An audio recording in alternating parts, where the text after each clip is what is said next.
algo bem bacana que eu não vi a galerinha mostrando aí, é que você pode aumentar de 8 GB de RAM para 10 GB de RAM o seu produto, né? Basta você utilizar aí parte do seu armazenamento interno e aí sim o seu produto vira um top de linha de verdade. Além disso, tem a melhor tela já vista em um Motorola, chega a 144 Hz de atualização de tela. Vamos ver um usuário de Poco F3 falando o que ele achou dessa tela. Esse aí tá com 144. Tá, 144. Tu vê aqui, ó. Mas fica parecendo um 800, né? É, tá quase igual o meu aqui, cara. Tem que jogar pra ver, mas... É, então. É, só se for uma questão de jogo, talvez aí ele perca um pouco, mas... Agora a navegação tá igual em 800 mesmo, cara. Não tem diferença nenhuma aqui, ó. Ó. Tá mais fluido que o meu. É 144, né? Aí, ó. Tá nítido até... Muito rolando, fluido, né? Muito fluido mesmo. Eu gostei do celular, cara. Eu gostei desse quadradinho assim. Você tá vendo a diferença ou não? Oxe, absurdo. Olha como tá bem vermelho aqui, tá mais escuro.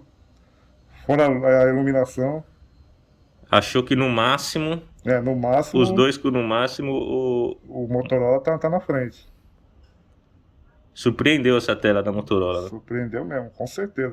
E olha só, galerinha, quem eu trouxe aqui hoje para vocês, o Moto Edge 20 normal. Já fizemos vídeo do Moto Edge 20 Lite, mas vocês pediram muito esse vídeo do Edge 20 normal e eu também estava curioso, pedi para a Motorola enviar para a gente fazer os testes. Antes de abrir, já vou passar os destaques que me chamaram a atenção nesse produto. Segundo a Motorola, é o primeiro smartphone 5G ultra fino do Brasil.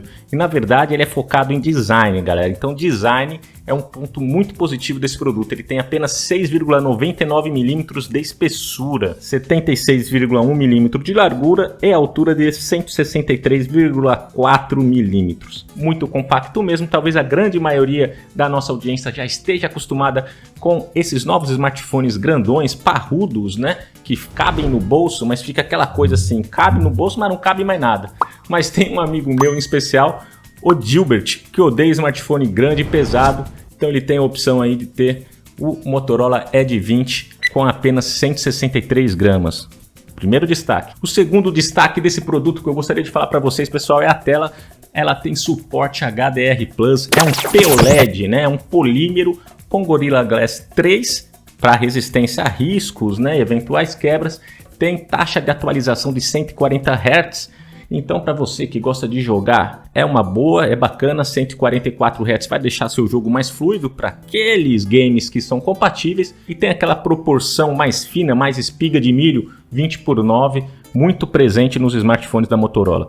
O terceiro destaque que eu indicaria para vocês, meus amigos, desse produto é o seu processador, o seu chipset Snapdragon 778G. Para vocês terem uma ideia da importância desse processador para a Qualcomm, ele está em ordem ali cronológica de apresentação no site em segundo, apenas atrás do Snapdragon 888 5G. E ele vem, claro, com toda a tecnologia computacional da Qualcomm, inclusive o Spectra, o processador de imagem Spectra, que a gente sabe que aguenta muito tempo gravando em 4K, muito tempo gravando também em Full HD 60 fps, sem apresentar nenhum problema de aquecimento. Esse produto vem com 3 bons sensores de câmera, o principal de 108 megapixels com abertura f1.9. A gente não sabe a distância focal, mas a Motorola indica que ele tem um ângulo de visão de 82 graus. Vem também com um sensor ultra-wide, que é ao mesmo tempo de ângulo aberto, de 119 graus, mas também macro, e tem o foco variável, que é bem bacana, dá para você fazer tanto vídeo quanto fotos. Ele tem 16 megapixels e abertura f2.2. Além disso, ele vem com um sensor de 8 megapixels que tem estabilização ótica, é o sensor de zoom, abertura f2.4. Você pode fazer zoom ótico só com sensor de 3x ou um super zoom aí utilizando também do processamento digital até 30x. E já vamos abrir o produto, mas antes de avaliar se as câmeras estão bacanas, se o Spectra 570 está fazendo o seu trabalho, se ele é tão bonito mesmo como dizem, né? Vamos falar do que poderia ser melhor dele. Depois a gente vai fazer teste, vai referendar, validar, né, o que a gente está falando aqui, ou de repente fazer um meia-culpa e falar que exageramos. Mas eu gostaria que ele tivesse áudio estéreo, ele tem apenas o áudio mono. Gostaria também que o preço dele tivesse vindo um pouquinho mais baixo, ele foi lançado a R$4.000, você já encontra por R$3.000 aí, pessoal, R$3.000 à vista, tá? Vou deixar o link aqui na descrição. E também gostaria que ele tivesse uma bateria um pouquinho maior, vem com 4.000 mAh de bateria, Poderia ser 4.500 pelo menos, né? 5.000 e tal, não ia achar ruim não. Aqui está a Motorola Edge 20, pessoal. Tem também na cor branca, recebemos a cor preta com 128 GB de memória interna, 8 GB de RAM. Uma caixinha aqui também dá o aspecto premium, né? Que a Motorola indicou para nós no lançamento. Então, é o smartphone considerado premium dela para esse ano de 2021. Ó, eu gosto muito desse processo de identificação de marca da Motorola. Vem com cheirinho, muito bom esse perfume. Bacana também mandar a capa, né? Poucas empresas hoje em dia estão mandando capa. Tem empresa que mal manda o smartphone. Você tem que comprar partes do smartphone para ir montando ele. Muito bonito mesmo. Bem mais quadrado que o Edge 20 Lite que a gente teve aqui. Vou deixar aí nos cards, tá? Uma coisa bacana desse produto também é que ele tem a compatibilidade 5G, mas a compatibilidade com o Ready for total, pessoal, tá? Para PC e para também televisões, monitores com um cabo, tá? Um cabo HDMI USB tipo C. Se você não sabe o que seria a conectividade Ready for, tem um vídeo, eu vou deixar aqui nos cards também, sobre conectividade Ready for via cabo que a gente fez no Moto G100, tá? Repare que os sensores são bem grandes mesmo, porque ele tem apenas sensores de qualidade, tanto de 108 megapixels, quanto o sensor de 16 megapixels que vem na ultra-wide, quanto o sensor de 8 megapixels do sensor de zoom. Achei bem bonito mesmo, realmente. O acabamento aqui é plástico. Um plástico semi-fosco, né, pessoal? Para não deixar tantas marcas de dedo. Veja que eu passo o dedo aqui e não fica marcas. E esse preto não é bem preto não, tá? Mas realmente ele é muito bonito, bem fino mesmo. E bem leve. É algo que a gente não está acostumado. 163 gramas, segundo a Motorola. Na parte de baixo nós temos então o alto-falante dele. Um microfone de chamadas. Uma entrada USB tipo C. E a entrada aqui para os chips de operador. Ele não tem entrada para cartão de memória, tá? A gente já vai ver isso. Do lado esquerdo, o botão do Google Voice, né? Aqui do assistente de voz da Google. E do direito, você tem o botão de liga e desliga, que também é botão de desbloqueio de digital, e o botão de volume. Em cima, só um microfone mesmo, bem limpinho, um microfone de redutor de ruído. Você vê que aqui a moldura dele é feita de alumínio, bem durinho, mas a traseira é nesse plástico aqui rebuscado, né? Que ele imita duas cores. O bacana desse preto aqui é que ele flerta com o azul, né? Flerta com o roxo. Vamos dar uma olhada na tela dele POLED, que é polímero, né?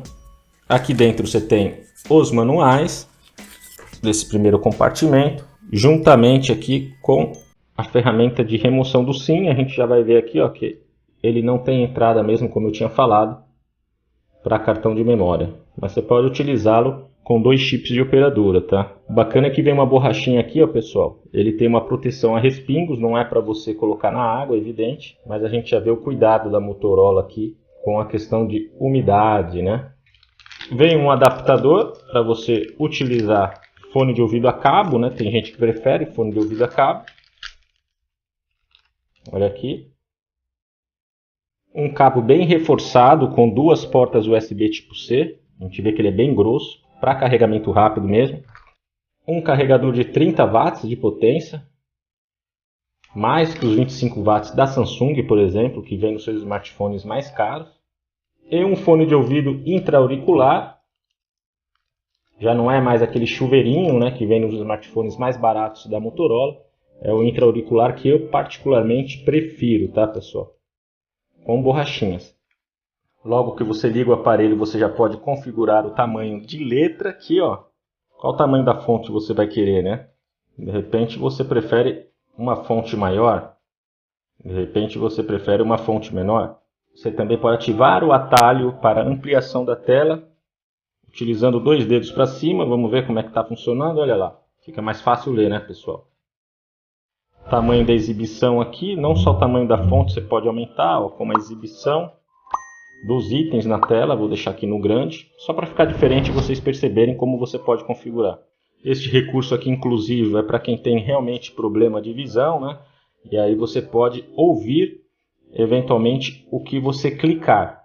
No caso aqui, minha visão ainda não está tão ruim, também não é tão boa, mas eu não vou clicar nele não. Mas é para você ter uma leitura do que está aparecendo na tela, assim como o talkback, né? Pode também eventualmente contribuir com a Motorola. Se você não quiser, você bota que não.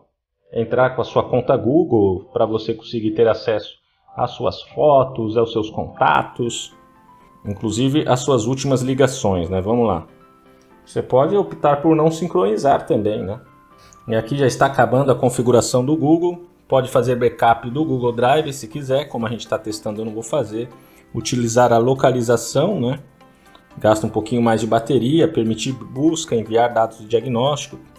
Costumo colocar não e depois ir acertando conforme o uso. E aqui ele já pede a configuração do bloqueio de tela. E aqui está uma tela AMOLED muito bonita, tá? Seria a tela Super AMOLED da Samsung, né? E pouquíssimos aplicativos, essa é a MyUX do Android 11. Temos algumas novidades aqui no aplicativo de câmera da Motorola. A gente fez um vídeo sobre isso, tá? Se você quiser ver, vou deixar aqui nos cards. Mostrando aqui para vocês quantos modos de câmera vem no aplicativo nativo Motorola 3 da Motorola. Captura dupla, nada mais é do que utilizar o sensor traseiro e frontal ao mesmo tempo para fotos e vídeos. Câmera lenta, time-lapse, cor e destaque, escolher apenas uma cor para vídeos e fotos, né? O resto fica preto e branco. Modo Pro, que você escolhe ali ISO, balanço de branco, à sua vontade. Selfie em grupo, Night Vision, que é o modo noturno, modo retrato é aquele modo que você desfoca o fundo, modo scanner, modo ultra resolução, tirar uma foto super pesadona com 108 megapixels pegando mais detalhe, modo Cinematography, que é aquele modo que é para você tirar fotos em movimento, modo recorte, você recorta apenas a pessoa, né, deixando apenas o motivo para encaixar de repente um outro fundo. Modo filtro interativo, que são aqueles filtros que vêm em quase todos os smartphones hoje em dia, e um modo panorama. Como eu falei, pessoal, eles têm um modo estabilização, que é a estabilização ótica e digital, e também tem um áudio de zoom, olha lá que legal. Muito presente nos smartphones top de linhas da Samsung aí, né? Para tirar foto você tem a compatibilidade com o modo HDR, traseiro e frontal, pode fazer espelhamento de selfie, ou utilizar os grandes sensores de 108 megapixels da câmera traseira e 32 megapixels da câmera frontal para fazer o modo Quad Pixels ou Ultra Pixels. Nada mais é que aglutinar bastante informação da foto grande, né, do arquivo grande, para transformá-lo num arquivo de repente com melhor HDR, melhor cores, né, saturação, nitidez, assim por diante. Os botões físicos costumam ser bem mais rápidos que os desbloqueios de digitais na tela, tá galera? O bacana é que você tem um retorno tátil aqui, ele dá uma vibradinha. Em destaque o modo Ready For, que pode dar uma maior versatilidade para você com a utilização do seu celular aí, pode utilizá-lo como webcam, né? Pode utilizá-lo como se fosse um computador ou mesmo um trackpad. Algo bem bacana que eu não vi a galerinha mostrando aí é que você pode aumentar de 8 GB de RAM para 10 GB de RAM o seu produto, né? Basta você utilizar aí parte do seu armazenamento interno e aí sim o seu produto vira um top de linha de verdade. Mesmo com 10 GB de RAM ativado, você ainda tem bastante espaço para utilizar dos 128 GB de armazenamento interno. Olha lá, apenas 18% do armazenamento total do aparelho são utilizados com os aplicativos internos nativos, né? E também com o aumento da memória RAM. Temos também uma espécie de atalho Edge que eu já mostrei em outros vídeos. Agora com 2 toques no botão liga e desliga da Motorola, você pode acessar alguns itens bem úteis aí. Pode configurar, né, quais aplicativos, quais ferramentas e quais contatos você terá ali no seu atalho do botão liga e desliga.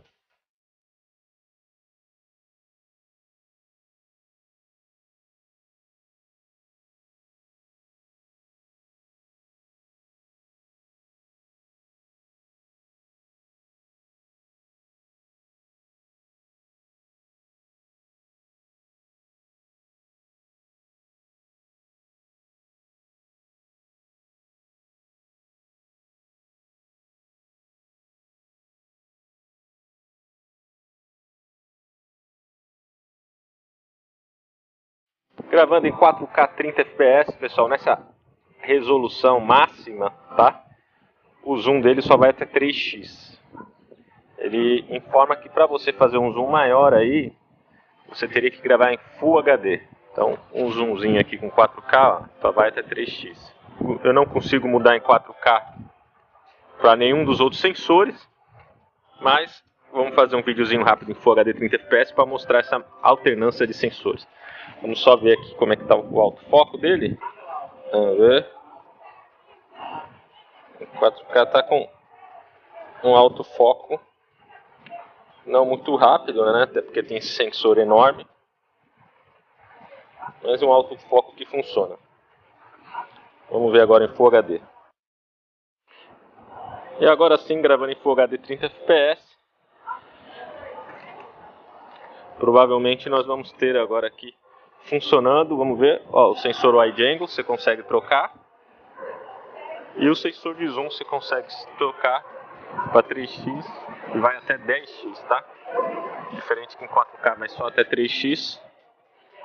Olha que bacana, você consegue fazer aqui uma brincadeira entre os sensores gravando em Full HD 30 fps. E você vê que não tem muita diferença de qualidade. Aqui nós estamos no wide angle. Olha como fica bem mais rápido aqui o foco automático, olha lá. Em Full HD, porque exige muito menos, né, do ISP, né, que é o processador de imagem da Qualcomm aqui, o Spectra. E agora gravando num ambiente aqui, pessoal, sem luz, tá? Estamos num ambiente fechado, sem luz, para ver se, olha só como tá tendo pouquíssimo ruído ou quase nada de ruído. Olha ele trabalhando o HDR ali, porque a luz só tá lá fora. Muito bom. E claro, eu estou gravando em Full HD 30 fps porque pede menos do processador e acaba que a gente tem um resultado final melhor. Vamos só dar uma andada aqui, ó. Normalmente os smartphones aqui eles tremem muito porque está no escuro e tem muito ruído. Você vê que trata-se realmente de um sensor top de linha que consegue trabalhar adequadamente o HDR. Ó. A gente normalmente chega aqui e estoura. Quem acompanha o canal sabe que estoura a imagem. Gostei bastante aqui do resultado, tá? Porque aqui é um ambiente que está sem luz, ó, tudo desligado. E ele não está tendo aqueles focos malucos que a gente conhece que normalmente dá. Gravando os dois aí, a Ju e o bebê. Agora gravando com sensor frontal em 4K. Olha lá, estamos a favor do sol, tanto que eu não consigo nem abrir o olho. Vamos ver agora no contraluz se ele pega ali céu, parece bem. Legal que aqui, diferentemente de outros aplicativos da Motorola, nesse aqui mesmo em 4K 30 fps com sensor frontal você consegue ligar os filtros, eventualmente até algum embelezamento e HDR, que você não conseguia nos outros smartphones intermediários da Motorola, tá? Tá gostando aí, Ju? Tá com uma imagem bonita, né, aqui na tela dele. Vamos ver lá no computador, né? E o foco por contraste, você vê que não tá aquela coisa maluca, né? Sim. De perder foco, de ficar, mesmo no contraluz, deixando o rosto escuro, deixando o rosto mais claro. Pessoal, essa tela AMOLED realmente dá outra beleza. Você não acha? Eu acho que tá muito bonito. Dá outra beleza aqui para o nosso... para a nossa visualização, né? Sim. Essa tela AMOLED parece que o resultado fica melhor, a gente vai ver lá no computador. Então é isso, meus amigos, espero que vocês tenham gostado de mais esse vídeo. Espero que tenham gostado do desempenho do Spectra 570L, o processador de imagem da Qualcomm do chipset 778G. E indique para nós também quais outros vídeos vocês gostariam que nós trouxéssemos sobre esse cara aqui. O que eu posso falar para vocês é que me trouxe bastante nostalgia de produtos mais finos, produtos mais compactos, produtos assim que tem uma elegância, tá? Eu acho que para quem não se acostumou com esses smartphones mais pesados, uma ótima escolha. E também gostei dos resultados de fotos e vídeos. Claro, podemos fazer mais testes, vocês deixem aí nos comentários. Vocês viram, um colega nosso pediu para trazer, eu trouxe o produto. Não custa nada vocês nos ajudarem a fazer esse projeto cada vez mais profissional. Não se esqueça também de participar da nossa rifa do Poco X3, a rifa mais barata da internet, a rifa mais barata do mundo. Um grande abraço, meus amigos, fiquem com Deus e até o próximo vídeo.